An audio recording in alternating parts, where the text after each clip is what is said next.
Hi friends, मी भूषण पाठारे. आज मी चाललो आहे मंदिरामध्ये. आमच्याकडे जोगेश्वरीचा देऊळ आहे ना, ते देवळात चाललो आहे. हार आणि अगरबत्त्या नारळ घेऊन चाललो आहे, कारण की देवीला नारळ मंजूर करेल होता ना, तर जायचं आहे. होत्या ना आमच्या 2 बारक्या पोऱ्या, या दादाच्या पोरी होत्या, बारका ना होत्या मोठा, दोघी यांना घेऊन चाललो आहे देवळात. आमच्या इथं आहे ना, होत्या समोर दिसं काय होत्या जोगेश्वरीचा देऊळ आहे. जाम भारी आणि खूप जुना देऊळ आहे. हो, ये पहिला बारका देऊळ होता आणि आता ना केवढा मोठा बनवेला आहे देऊळी आहे. जाम मोठा देऊळ बनवेला आहे जोगेश्वरीचा. आता मध्ये चाललो आहे. हे ना समोर हे ना केवढा भारी वाटतं ना, हे ना मधला भाग पण आहे ना केवढा मस्त वाटत आहे. हे साईडला आहे ना, आणि देवी ना ही जोगेश्वरी माता आहे. हो, जोगेश्वरीचा देऊळ आहे जोगेश्वरीचा.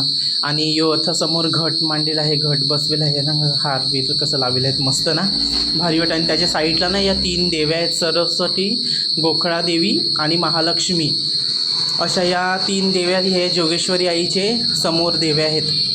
तिघीजणी त्या दाखवेल्या आहेत. आणि यो हॉल आहे, यो समोरचा होतो ना मंदिराचा. पहिला बारीक होता देऊळ होता, आता मोठा आहे. ही मोठा करेल आहे देऊळी आहे. आता इकडचे आम्ही निघालो आहेत. आणि आता ना ये आमचे गल्लीतला ना सप्तशृंगीचा देऊळ आहे. हे ना सप्तशृंगा ही आमचे गल्लीत देवी आहे. गल्लीत डेकोरेशन पण ना थोडा भारी करेल आहे ना. तुम्हाला कवाई यायचं ना, तर तुम्ही कमेंट बॉक्समध्ये नक्की सांगा का आम्हाला तुमच्या तर देवीलाही यायचं आहे. तुम्ही नक्की कमेंट बॉक्समध्ये सांगा, मग तुम्हाला मी ॲड्रेस सेंड करेन कुठंही यायचं आहे ते तुम्हाला. हे ना ही सप्तशृंगा आहे, ही जोगेश्वरी आणि ही सप्तशृंगा. आणि आजचा ब्लॉग तुम्हाला आवडला ना, तर तुम्ही लाईक आणि सबस्क्राईब नक्की करा. आणि तुम्ही नक्की आई एकविरेलाचं भक्त राहतील ना, तर माझा चॅनल तुम्ही लाईक आणि सबस्क्राईब नक्की करा. चला, बाय बाय.